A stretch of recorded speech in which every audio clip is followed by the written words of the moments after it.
Nossa, gente, é uma coisa interessante falar na conferência do Prisma. Eu sinto que eu estou numa célula. Parece que eu estou falando... Não parece, né? Eu estou falando entre amigos, então é super mais à vontade. Vamos convidando o pessoal aí para voltar. Avisa a galera foi comer hambúrguer em 15 minutos. Faz mal. Muito mal. Gente, nessa correria, a gente acaba perdendo o que é mais importante. E eu estou falando da correria que eu tenho vivido nos últimos dias. Estar aqui é quase um clímax de longos meses, muito trabalhosos. E nesse processo todo a gente pode acabar esquecendo do que é mais importante. E eu quero falar um pouco sobre isso hoje, né? Da gente ter olhos para aquilo que é o mais importante. Achei interessante que o Guilherme falou várias coisas que eu vou continuar. E a gente percebeu esse padrão em várias palestras do Prisma e nada disso foi combinado. É Deus. Vamos fazer uma oração, pessoal? Prometo não demorar muito. Imagino que vocês estejam cansados. Hoje foi um dia de viagem para muitos. Mas que Deus nos dê ali mais um renovo para a gente ouvir da palavra dele. Amém?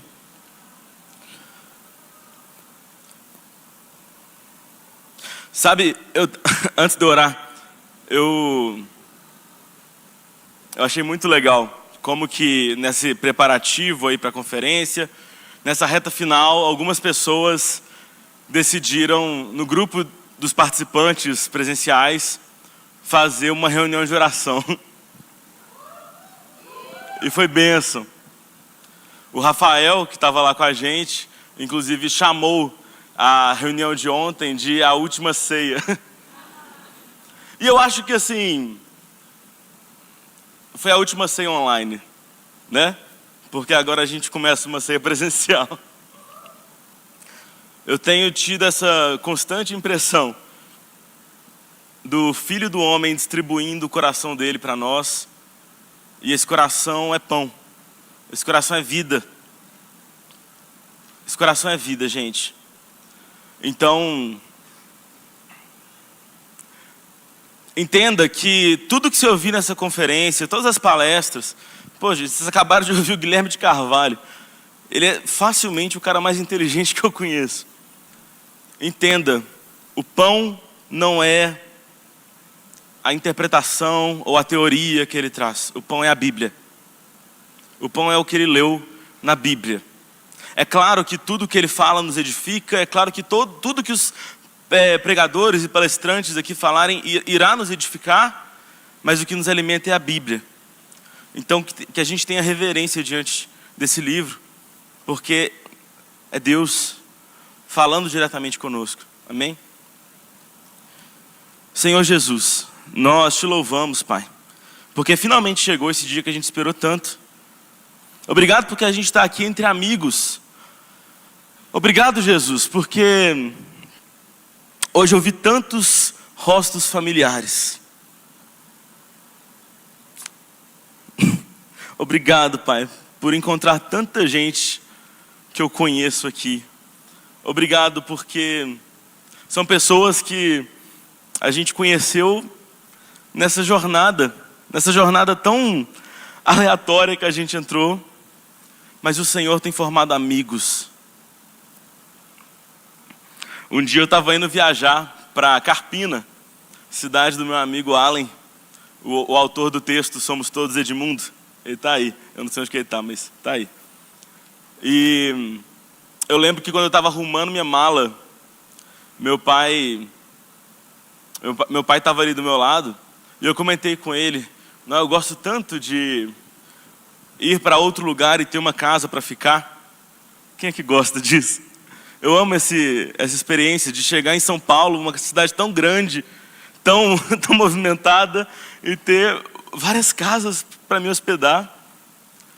E meu pai falou uma coisa tão sábia. Ele falou assim, eu acho que foi uma das coisas que Jesus quis dizer quando ele disse que na casa do meu pai tem muitas moradas.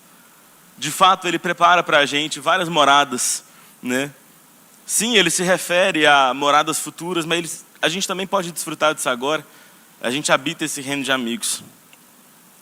Bom, Jesus, abre os nossos olhos, Pai, para a gente te ver. Isso é tudo que importa, Pai. Eu te peço que toda a qualidade técnica, estética dessa conferência seja ofuscada diante do teu rosto. Que o teu rosto seja revelado, Pai. Jesus, isso é tudo que importa, Pai. Isso é literalmente tudo que importa, Jesus. Se essa conferência passar e o seu rosto não for revelado, a gente pode dizer com todas as letras, foi em vão. A gente precisa da tua face. A gente precisa desse rosto diante de nós, nos chamando todos os dias. Por favor, Jesus, por favor, abre os nossos olhos, que nós te conheçamos, Pai, como somos conhecidos por ti.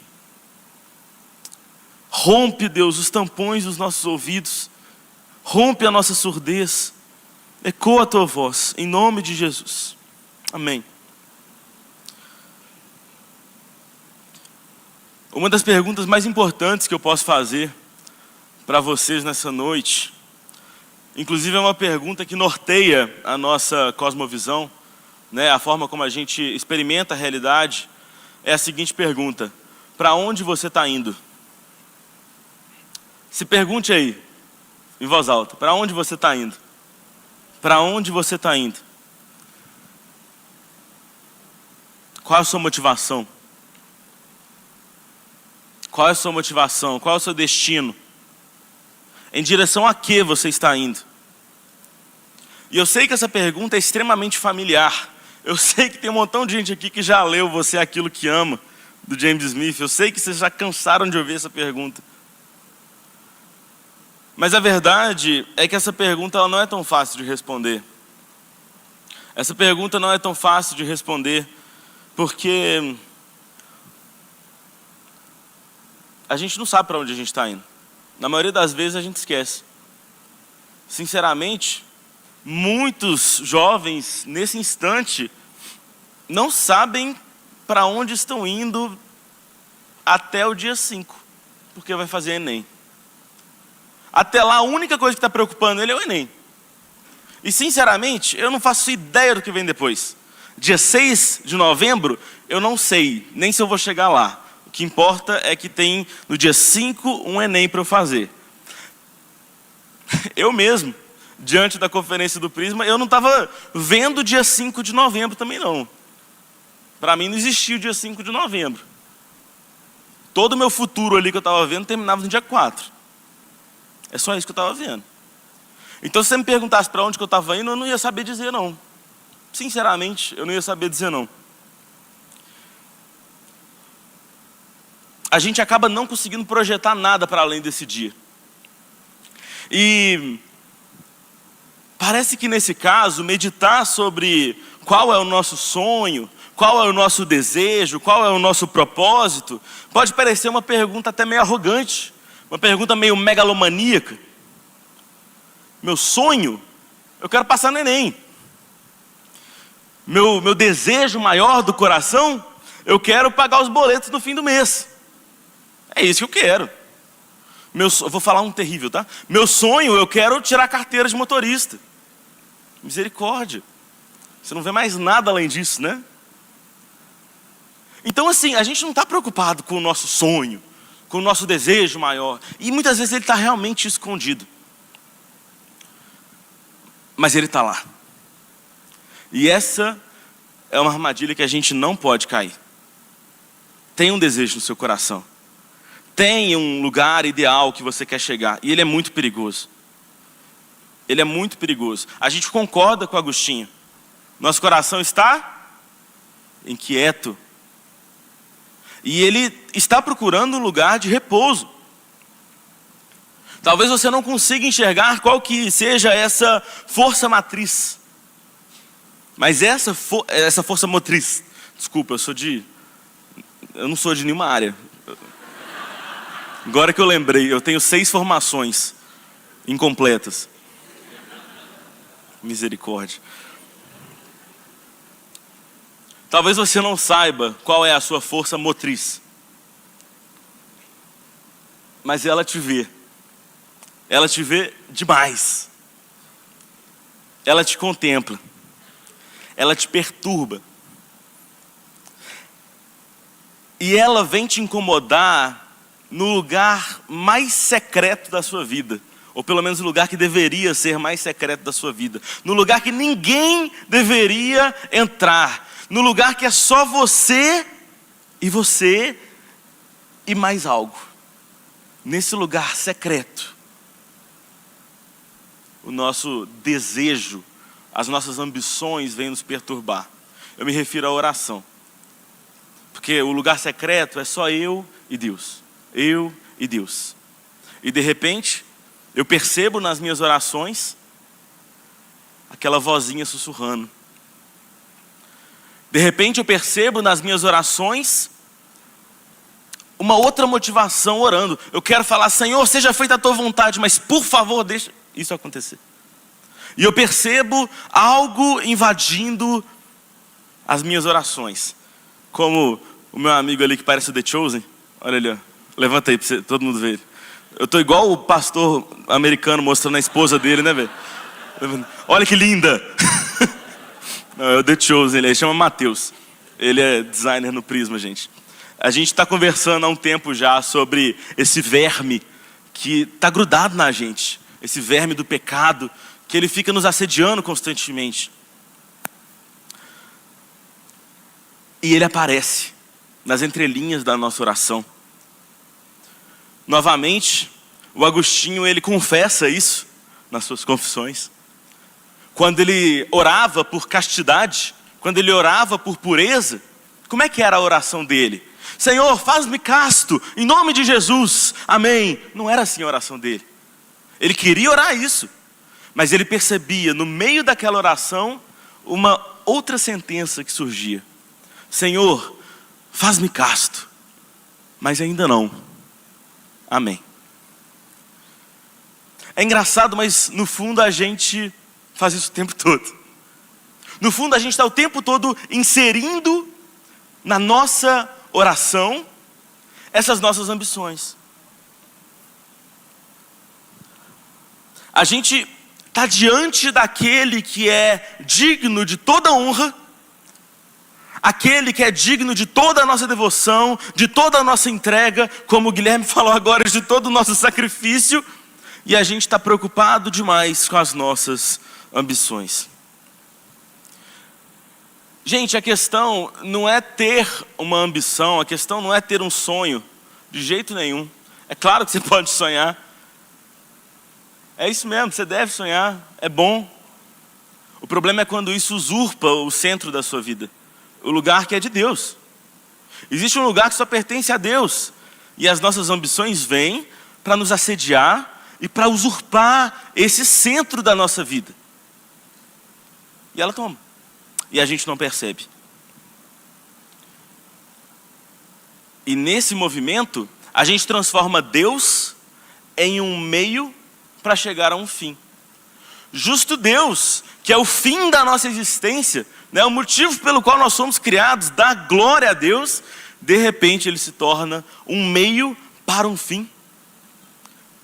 Já pensou? Nós fazemos isso o tempo inteiro. Você consegue perceber isso na sua vida? Isso faz sentido? Quando eu falo dessa experiência, isso é algo comum para todos aqui? A gente se vê nessa situação? Balança a cabeça, gente. Ou não, se não for o seu caso. Pode não ser o seu caso. Às vezes você já é glorificado.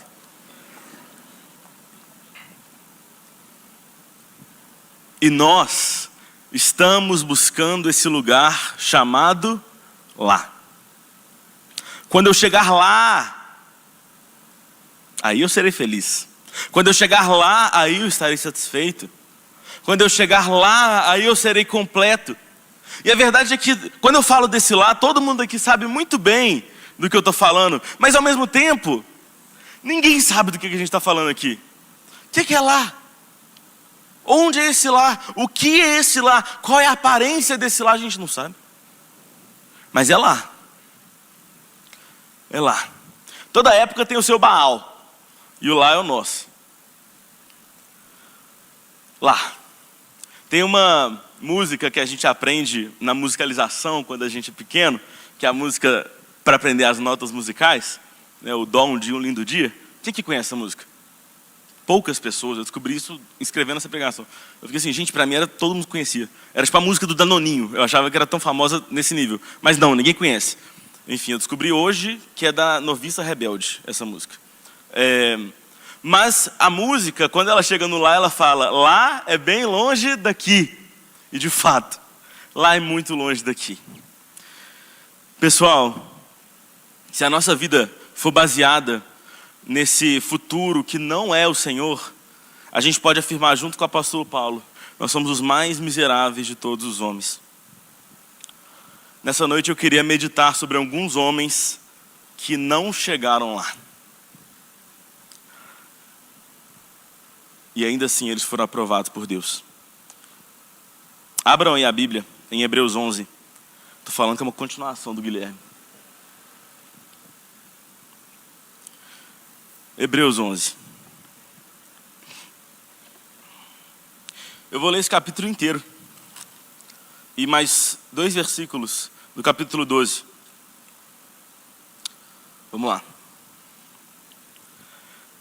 Texto famoso. Lembra do que eu falei, gente? Esse é o ponto central de tudo que eu vou falar aqui. Porque nesse momento não é minha interpretação, é a Bíblia. Tá? Dá a ela a reverência devida, por favor. Leia em espírito de oração. A fé é a garantia do que se espera e a prova do que não se vê. Pois por meio dela, os antigos alcançaram a aprovação. Pela fé nós entendemos que o universo foi criado pela palavra de Deus, de modo que o visível não foi feito do que se vê. Pela fé, Abel ofereceu a Deus sacrifício superior ao de Caim, por meio do qual foi aprovado como justo, dando Deus testemunho das suas ofertas. E mesmo depois de morto, ele ainda fala por meio dela. Pela fé, Enoque foi arrebatado para não experimentar a morte, e não foi achado, pois Deus o arrebatara, visto que antes de ser arrebatado havia sido aprovado por agradar a Deus. Sem fé é impossível agradar a Deus, pois é necessário que quem se aproxima de Deus creia que Ele existe e recompensa os que o buscam. Pela fé, Noé, temente a Deus, construiu uma arca para a salvação da sua família, quando advertido sobre coisas que ainda não se viam. Por meio da fé, condenou o mundo e tornou-se herdeiro da justiça segundo a fé. Pela fé, Abraão obedeceu quando foi chamado, partindo para um lugar que receberia por herança. Receberia por herança, e partiu sem saber para onde ia. Pela fé peregrinou na terra da promessa, como se fosse terra estrangeira, habitando em tendas com Isaque e Jacó, herdeiros com ele da mesma promessa. Por quê? Porque ele esperava a cidade que tem fundamentos, da qual Deus é o arquiteto e construtor. Pela fé, até a própria Sara, que era estéril e de idade avançada, recebeu o poder de conceber um filho, pois considerou fiel aquele que lhe havia feito a promessa. Portanto, também de um homem já sem vigor físico, nasceu uma descendência tão numerosa quanto as estrelas do céu e incontável como a areia na praia do mar. Todos esses, preste atenção, versículo 13, todos esses morreram mantendo a fé, sem ter recebido as promessas, mas tendo-as visto e acolhendo-as de longe, declararam ser estrangeiros e peregrinos na terra. Os que dizem tais coisas mostram que estão buscando uma pátria. Se estivessem se lembrando da pátria de onde saíram, teriam oportunidade de voltar. Mas agora eles almejam uma pátria melhor, isto é, a celestial. Por isso, também Deus não se envergonha deles, nem de ser chamado seu Deus, porque já lhes preparou uma cidade. Pela fé, Abraão, quando provado, ofereceu Isaque para ser sacrificado. Sim, aquele que havia recebido as promessas estava a ponto de oferecer o seu único filho, sobre o qual se havia falado: em Isaque será contada a sua descendência. Ele considerou que Deus era poderoso até para o ressuscitar dos mortos, e assim também simbolicamente o recuperou.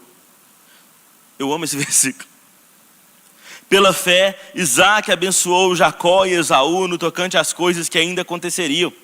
Pela fé, Jacó, quando estava para morrer, abençoou cada um dos filhos de José e adorou, apoiado sobre a extremidade do seu bordão.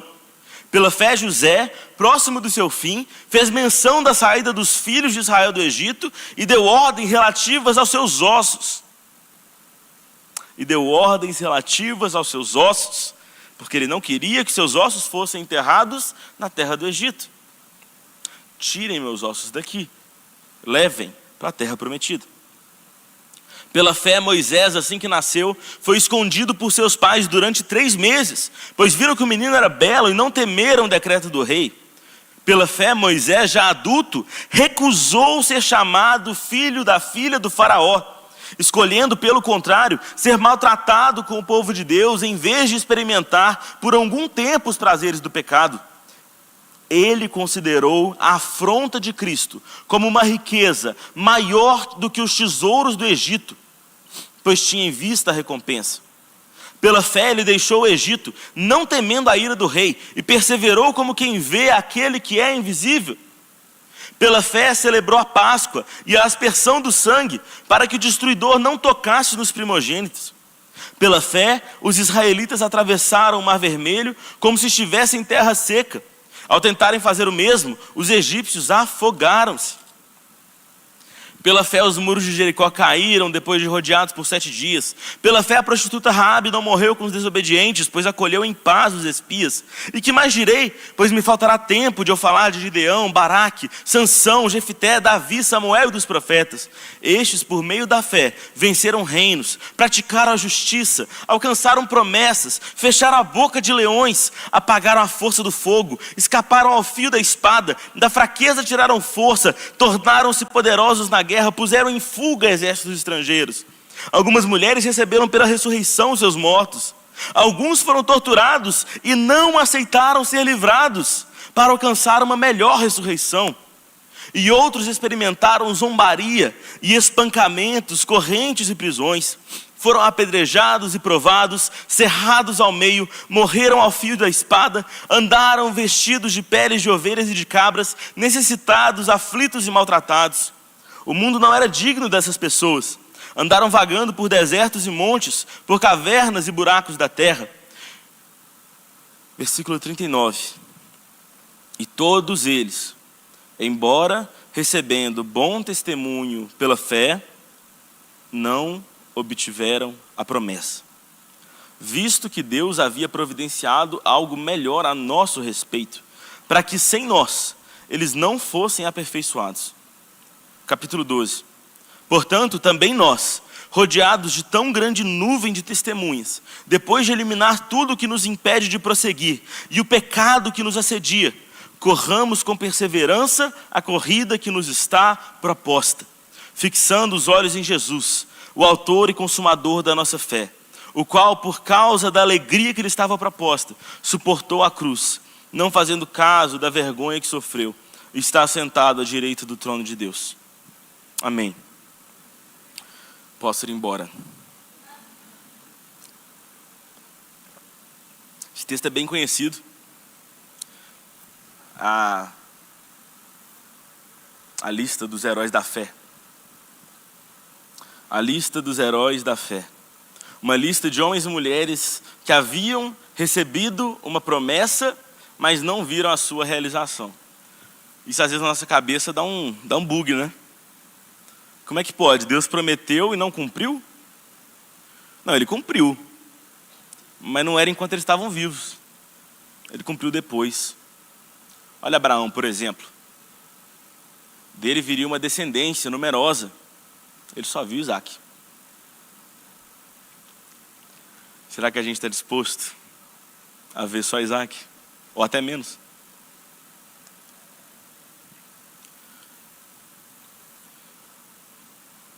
A gente tem nesse texto, pessoal, um quadro que contrapõe utopia e confiança. Onde a gente quer chegar e, de fato, como a gente deve caminhar. Esse contraste de utopia e confiança, ele é presente desde o início da Bíblia. Ele é presente desde o início da história da humanidade.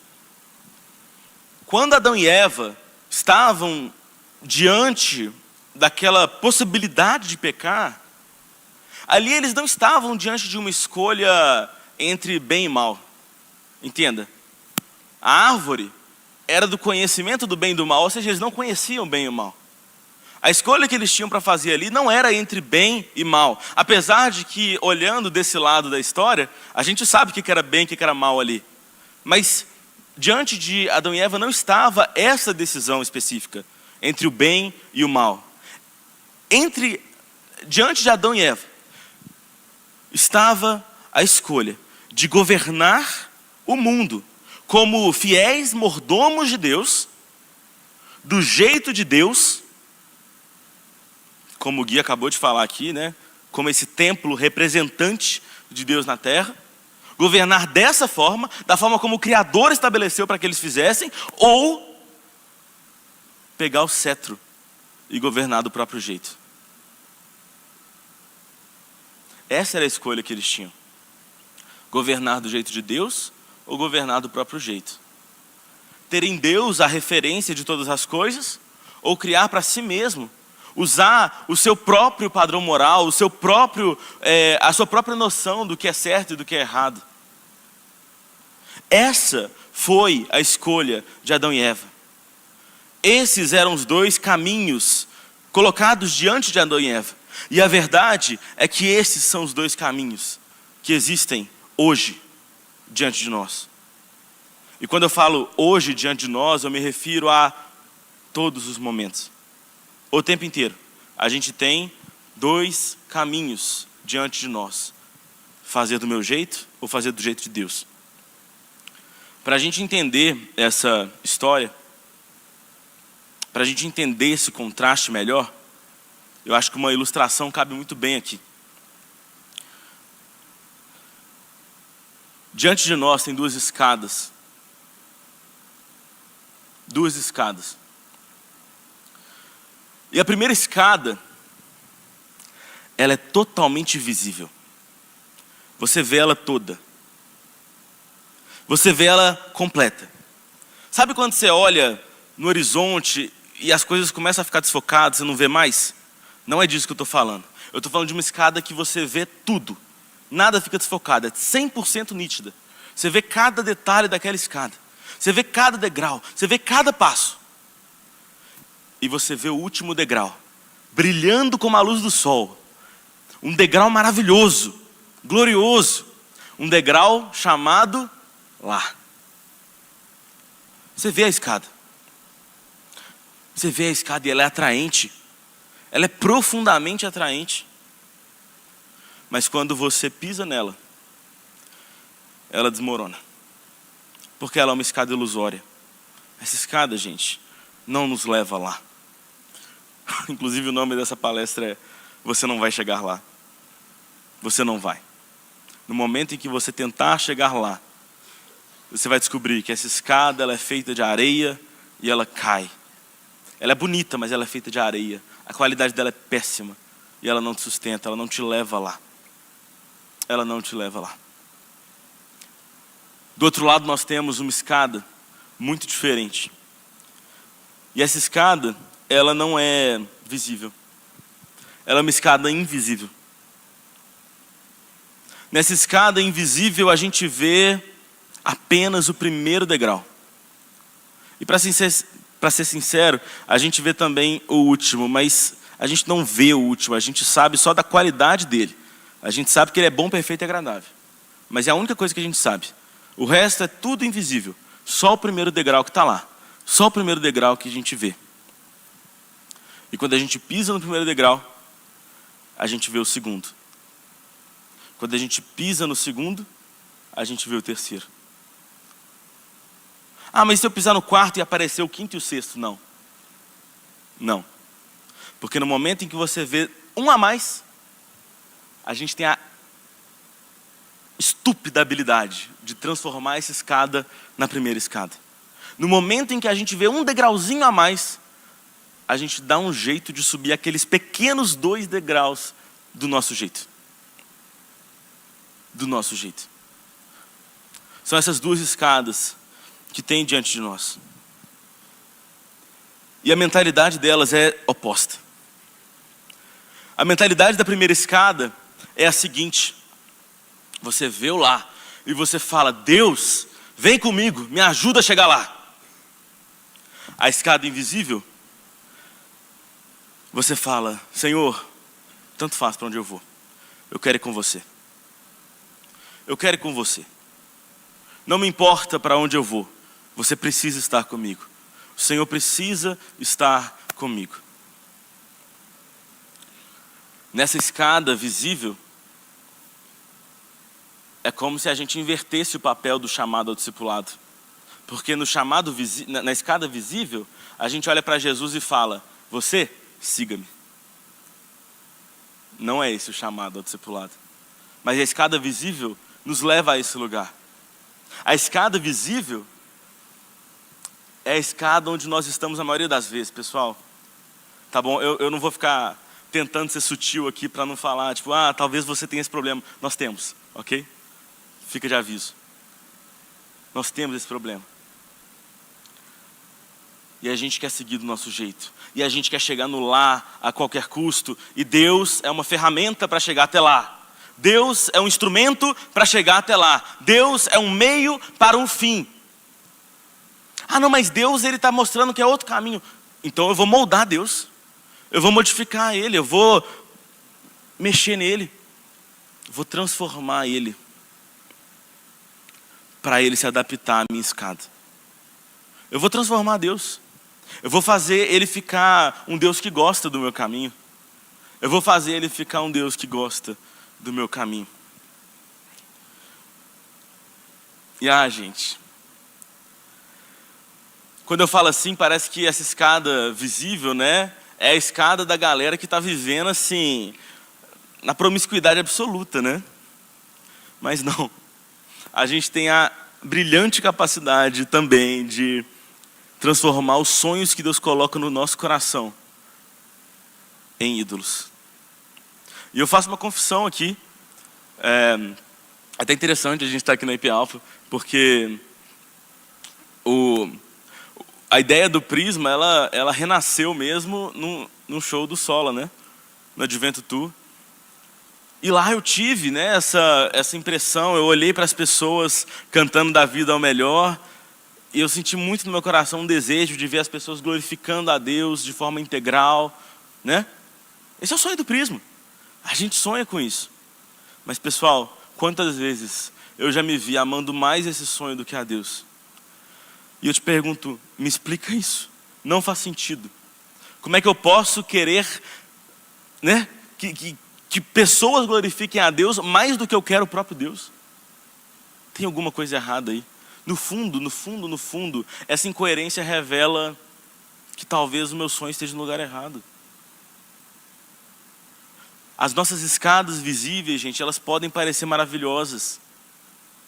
O problema, a questão da escada visível, não é tanto onde você quer chegar ou como você caminha, é mais sobre como você trata Deus nessa escada. Porque nessa escada, você define o caminho. Nessa escada, você quer fazer do seu jeito.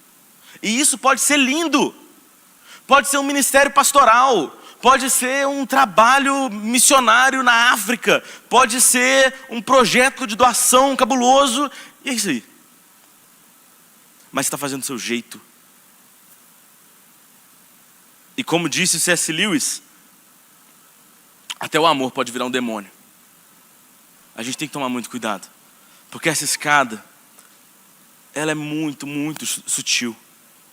Ela é muito sutil. E novamente, essa escada invisível, ela não quer dizer que você não precisa ter sonhos, mas eles não te guiam. Eles não te guiam. Ah, mas eu tenho esse tal sonho. Ok, você pode ter esse sonho. Se for da vontade de Deus, que ele se cumpra. Mas esse não é a coisa mais importante. Não é isso que te guia. O que te guia é o Senhor. Estar com o Senhor é o caminho. Esse é o caminho.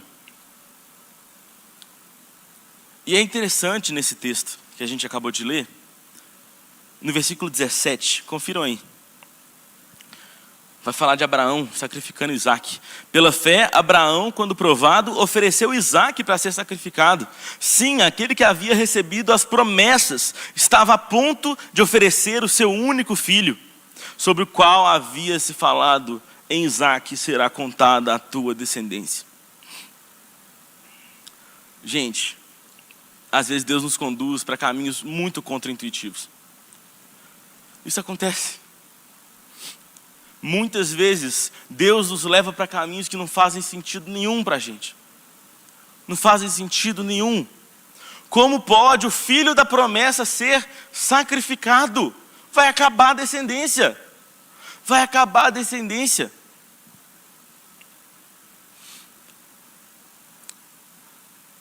Mas sabe de uma coisa? Se o filho da promessa fosse sacrificado, já não ia ser mais Abraão que iria proporcionar essa descendência. Porque Isaque, né, de acordo com o que o próprio texto diz, precisaria ser ressuscitado. Quando Deus nos leva para caminhos contraintuitivos, Ele fala assim: para de achar que você consegue. Para de achar que você consegue. E Ele te conduz num caminho de impossibilidade.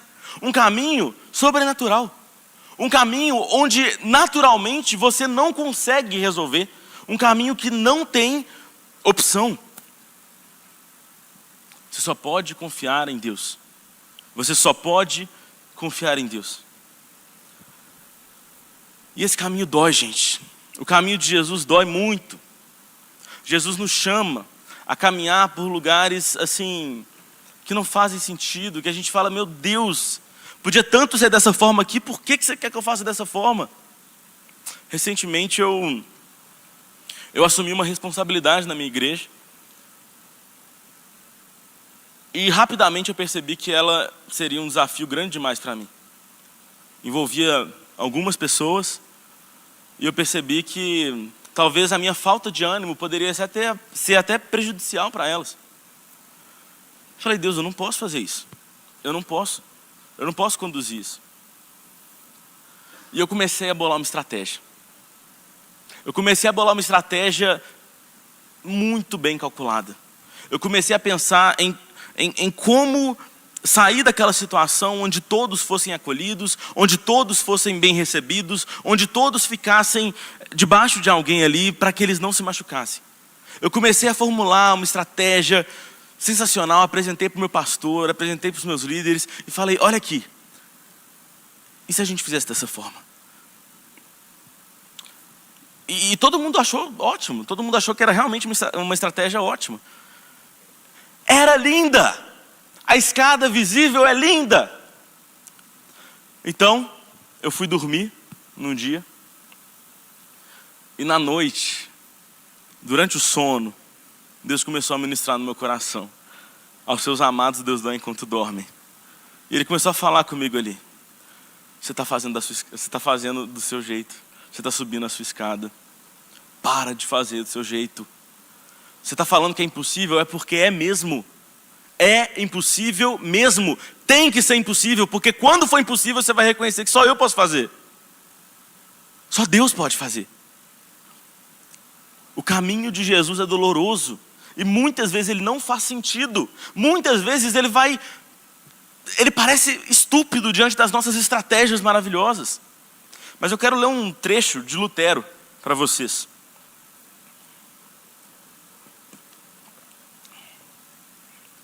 O texto diz assim: você não deve agir de acordo com o seu entendimento, mas além dele. Se você se atirar na insensatez, eu lhe darei o meu entendimento. Não entender é o verdadeiro entender. não saber para onde vai. Esse é o verdadeiro saber. Meu entendimento faz com que você não entenda. Abraão abandonou a terra natal sem saber para onde ia. Ele se entregou à minha sabedoria, abriu mão de sua própria, abriu mão de suas estratégias, abriu mão dos seus planos. E dessa maneira, ele seguiu o caminho certo, chegando ao destino verdadeiro. Esse é o caminho da cruz, e você não consegue encontrá-lo sozinho. É impossível. Eu tenho de guiá-lo como se você fosse cego. Por isso, nem você, nem ser humano algum, nem qualquer outra criatura, somente eu mesmo, por meio do meu Espírito e de minha palavra, posso ensinar o caminho a ser trilhado. Não é a obra que você escolher, nem o sofrimento que você preferir, mas é o caminho com que você se depara, não obstante sua escolha, seu pensamento e seu desejo. E é aí que eu te chamo, e é aí que você se torna discípulo. É a hora oportuna. O seu mestre chegou. Muitas vezes nós queremos esse caminho completo. A gente quer saber tudo, a gente quer resolver as situações. E a gente não faz ideia do que acontece no dia seguinte. A gente não faz ideia do que acontece amanhã, né? Quem aqui já passou por essa situação de não saber o que vai acontecer no dia seguinte? A gente sabe. A verdade, é que esse movimento de não saber o que é o dia seguinte, o que será do dia seguinte, é a oração do pão nosso. O pão nosso de cada dia nos dá hoje. O maná nos dá hoje. Amanhã, eu não estou no amanhã. Basta cada dia o seu próprio mal. E eu vou um degrau de cada vez. Um degrau de cada vez. Porque no momento em que eu quiser armazenar o maná, no momento em que eu decidir seguir as minhas estratégias, no momento em que eu decidir fazer do meu jeito, o maná apodrece, o pão apodrece. Só tem um caminho. E é o caminho de seguir com Jesus, degrau após degrau, dia após dia. No texto que nós lemos, no versículo 25, Moisés diz que ele se recusou a ser chamado filho da filha de Faraó, escolhendo, pelo contrário, ser maltratado com o povo de Deus, em vez de experimentar por algum tempo os prazeres do pecado. Ele considerou a afronta de Cristo como uma riqueza maior do que os tesouros do Egito, pois tinha em vista a recompensa. Muitas vezes a gente acha que as nossas renúncias, né? Por exemplo, a minha experiência, né, de ter que abandonar aquelas estratégias para seguir do caminho que Deus estava me chamando. Muitas vezes as nossas renúncias, elas soam um pouco como uma espécie de autoflagelação, né? Uma espécie de autopunição. Eu fico aqui, me chicoteando e falando: olha aí, toma aí, miserável, fica se abnegando aí. E a verdade é que a renúncia cristã, ela não tem tanto a ver com esse movimento. A renúncia, ela não acontece porque você está se privando do prazer. A renúncia acontece porque você foi cativado por algo muito mais belo. A renúncia acontece porque os nossos olhos estão cravados em algo muito mais belo. Por que Moisés topou essa ideia de sair do palácio de Faraó para sofrer com os escravos? Por que ele topou essa ideia? Porque ele considerou a afronta de Cristo como uma riqueza maior do que os tesouros do Egito, pois tinha em vista a recompensa. Vamos ler mais um texto que está lá em Êxodo 33? Êxodo 33, versículo 12.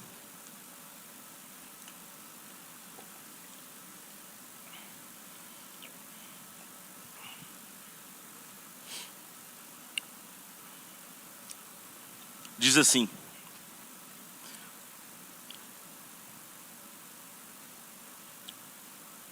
só para explicar o contexto um pouco, Deus estava falando para Moisés que o povo iria ser guiado por um anjo que Deus iria destruir os inimigos do caminho e que eles iam chegar na terra prometida. Mas que Deus não iria com eles. Deus não iria com eles porque se ele fosse, ele iria destruir eles no meio do caminho. E aí tem esse diálogo entre Moisés e Deus. Versículo 12. E Moisés disse ao Senhor: Tu me dizes que eu faça subir esse povo, mas não me mostras quem enviarás comigo. Disseste também: conheço-te por teu nome, e achaste favor aos meus olhos. Se achei favor aos teus olhos, rogo-te que agora me mostres os teus caminhos, para que eu te conheça, a fim de que eu continue a achar favor aos teus olhos. E considera que essa nação é teu povo. O Senhor respondeu-lhe: Eu mesmo irei contigo e te darei descanso. Moisés então lhe disse: Se tu mesmo não fores conosco, não nos faças subir daqui. Como saber que achei favor aos teus olhos, eu e teu povo? Por acaso não é por andares conosco, para que sejamos separados, eu e o teu povo, de todos os povos da face da terra? Então o Senhor disse a Moisés: Farei também isso que pediste, pois achaste favor aos meus olhos, e eu te conheço pelo nome. Moisés entendeu algo aqui, gente, que nós precisamos entender logo. Isso é algo que eu tenho orado muito ultimamente. Deus, tem tanta coisa que a gente precisa entender, mas acelera esse processo. A gente precisa entender logo. A gente está desperdiçando tempo enquanto a gente não entende isso. Deus havia acabado de dar a terra prometida para o povo. Pode ir, é de vocês. Mas Ele não iria com eles. Deus não iria com o povo. E diante disso, qual que é a reação de Moisés? Diante disso, Moisés percebe que o deserto com Deus é melhor do que Canaã sem Deus.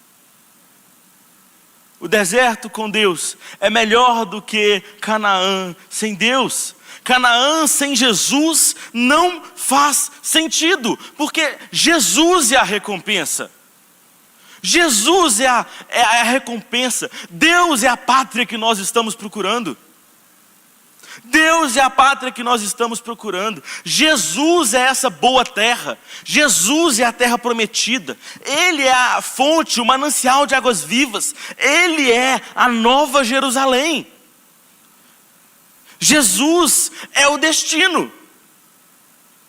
E se você usa Jesus como um meio para chegar a um fim, você vai chegar num fim e não vai gostar nada dele. Como diz o puritano J.C. Ryle, ele diz: no dia que um pecador gostar de estar no céu, né, vai ser o dia que uma coruja também vai gostar de voar de dia e um peixe gostar de ficar fora d'água. Meus amigos, Jesus ele não é aquilo que nos ajuda a chegar num lugar legal. Não, Jesus é o caminho e o destino. Ele é para onde nós estamos indo.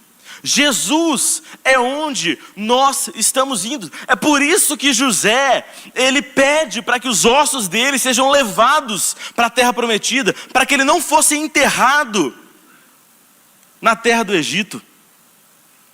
Na Idade Média era comum, ao lado das igrejas, existirem cemitérios, porque assim que os mortos ressuscitassem na volta de Jesus, eles se dirigiriam logo à igreja. O que Moisés está pedindo? Ele está falando: eu não quero enterrar os meus ossos numa terra que não é Jesus. Eu quero que os meus ossos sejam enterrados em Jesus. Esse tem que ser o clamor da nossa vida. Os nossos ossos precisam ser enterrados na boa terra. Na boa terra. Essa é a terra que mana leite e mel. Essa é a terra que nos dá tudo que nós precisamos. Quem é essa terra? É Jesus. Como os arrais cantam, o que Cristo oferece, Ele é. Tudo que Ele nos dá, Ele é. O pão que Ele nos dá, Ele é. A água que Ele nos dá, Ele é. O prazer que Ele nos dá, Ele é. A beleza que Ele nos faz desfrutar, Ele é. O amor que Ele nos faz sentir, Ele é. A sede de justiça que Ele nos dá, Ele é. É para Ele que nós estamos caminhando.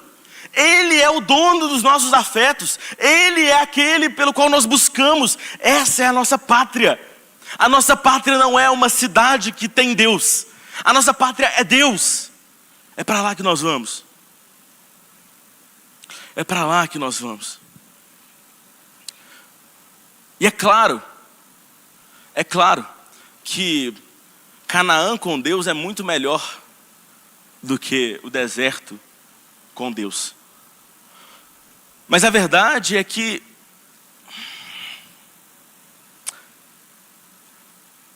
Deus, ele já é tão fulminante quando ele aparece, que um pouquinho já é tanto.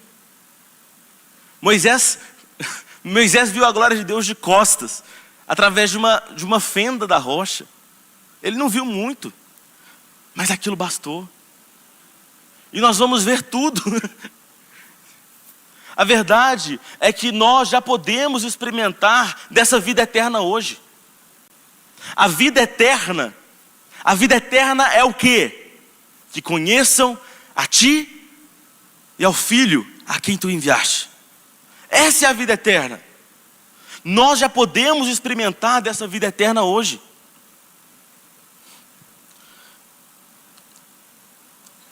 Se você achar que esse caminho é para chegar em outro lugar que não o Senhor, você não vai chegar lá. Você não vai chegar lá, desista. Desista. E aqui eu não estou falando de sonhos promíscuos ou coisas do tipo. Eu estou falando de sonhos lindos, sonhos honrosos, sonhos cristãos. Se o seu sonho de ministério não tem Jesus nele, é o inferno. Não pense em buscá-lo. Você não vai chegar lá. E mais um versículo de Hebreus 11 nos salta aos olhos. Versículo 29.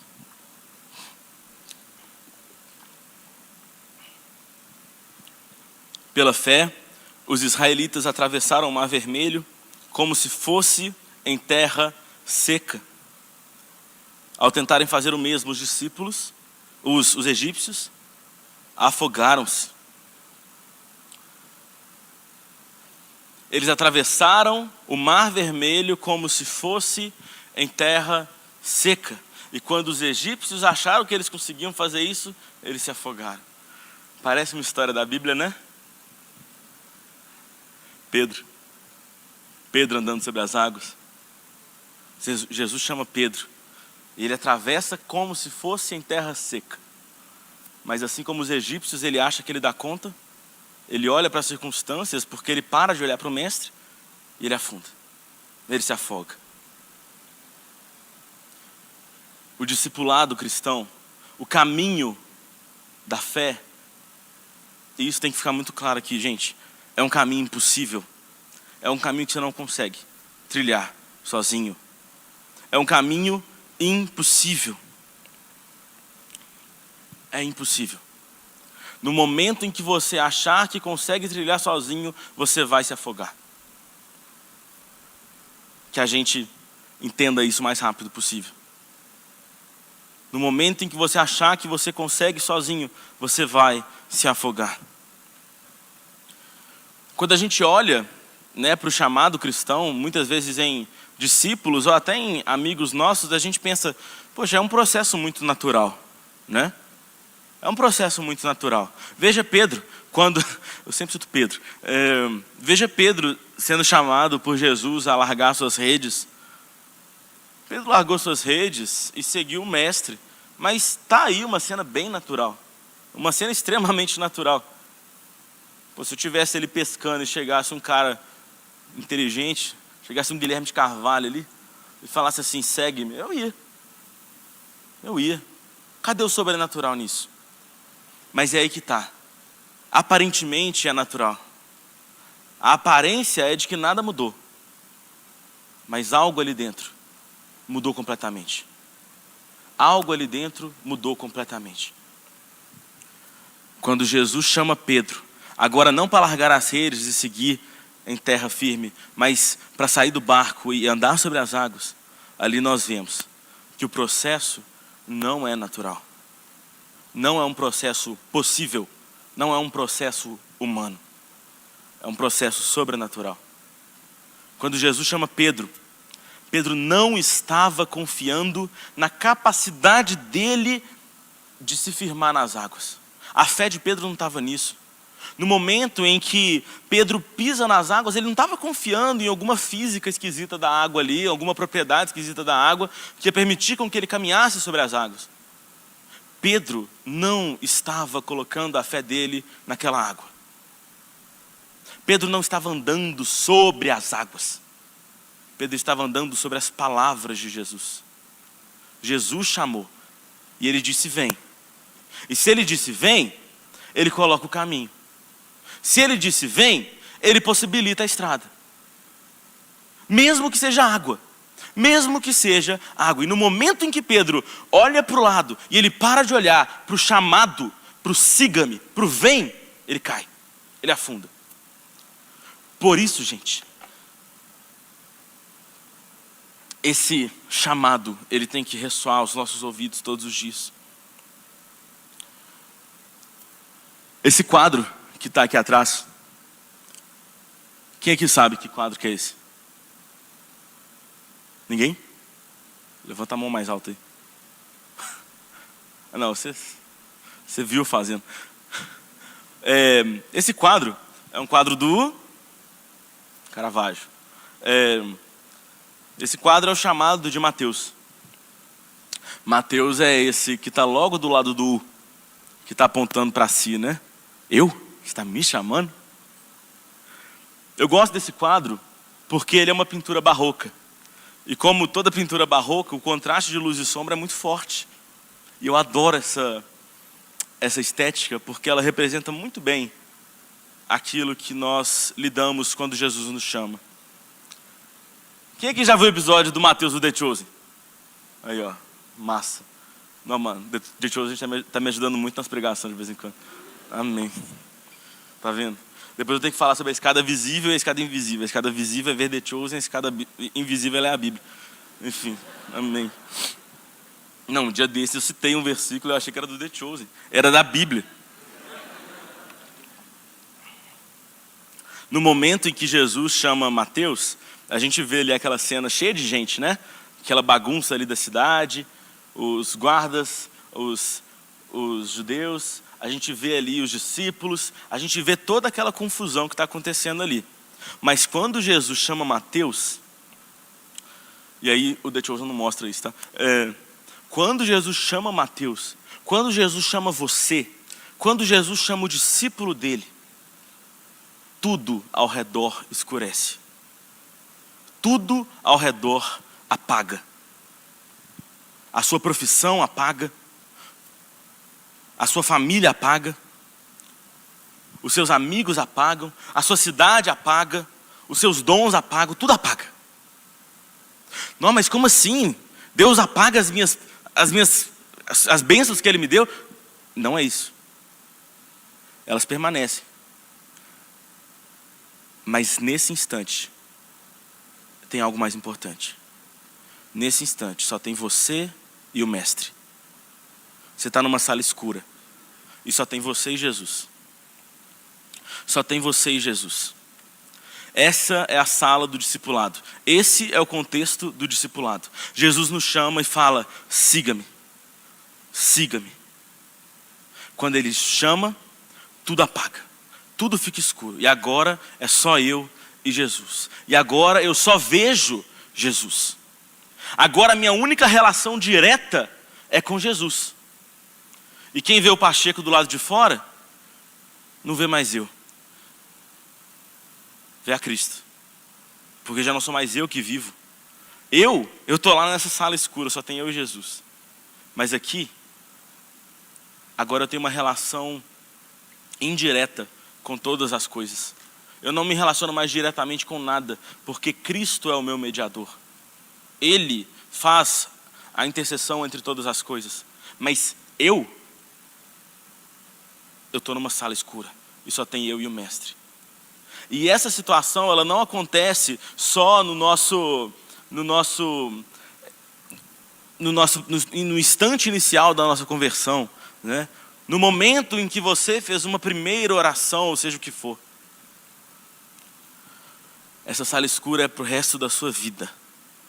Agora toda a sua vida é isso. Essa sala onde só tem você e o Mestre. Só tem você e o Mestre. não é um ritual de iniciação, é uma vida de dependência. É uma vida de dependência. E no momento em que você entra nessa escada visível, no momento em que você entra nessa escada visível, você entra em um caminho que não tem aquele que é o caminho.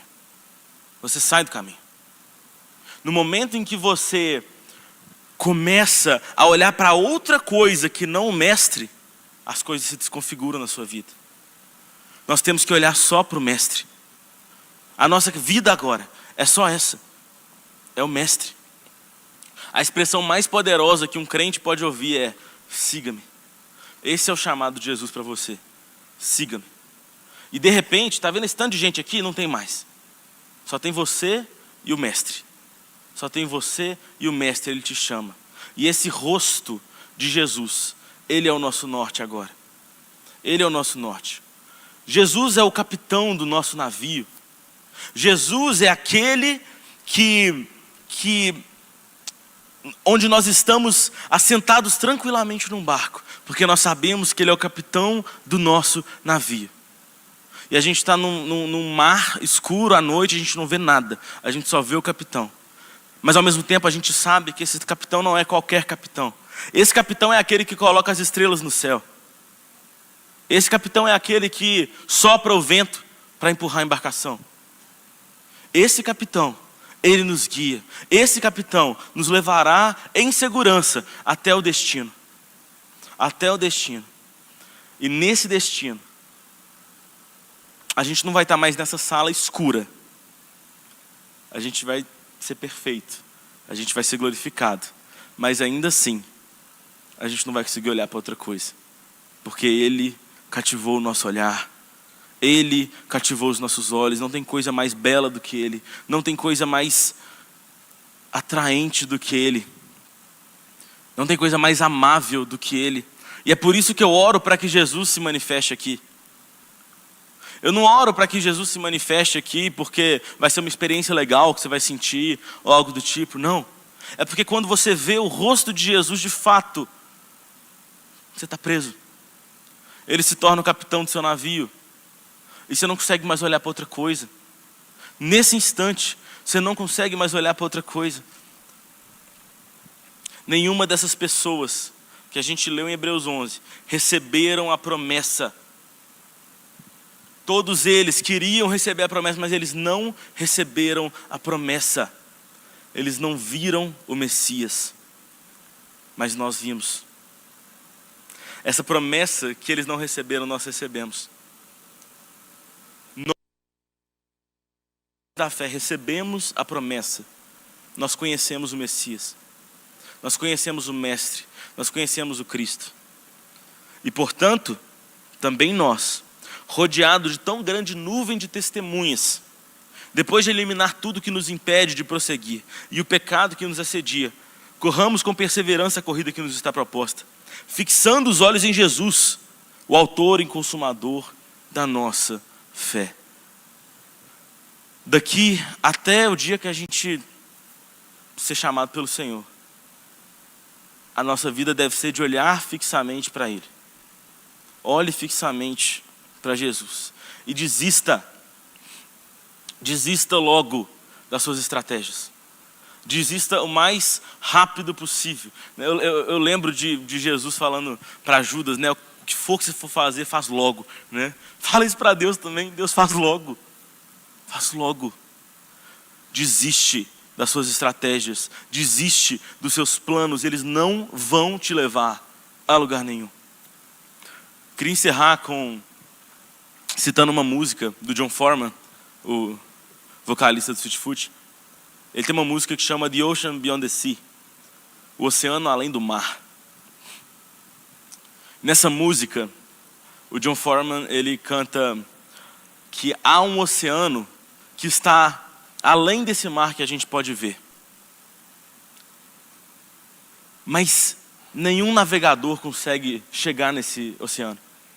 Nenhum mapa, nenhuma rota consegue levá-lo até esse oceano além mar.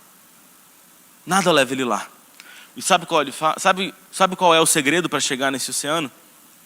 O segredo não é usar uma rota, o segredo não é usar o seu mapa. O segredo é naufragar. O segredo é naufragar. O segredo é o navio afundar. E você só chega lá naufragando. Você só chega lá perdendo. A vida inteira a gente vai ficar lutando com Deus. Perca logo. Perca logo. Perca logo. E se renda. E deixa Ele te levar para esse oceano. Que a gente olhe fixamente para Ele.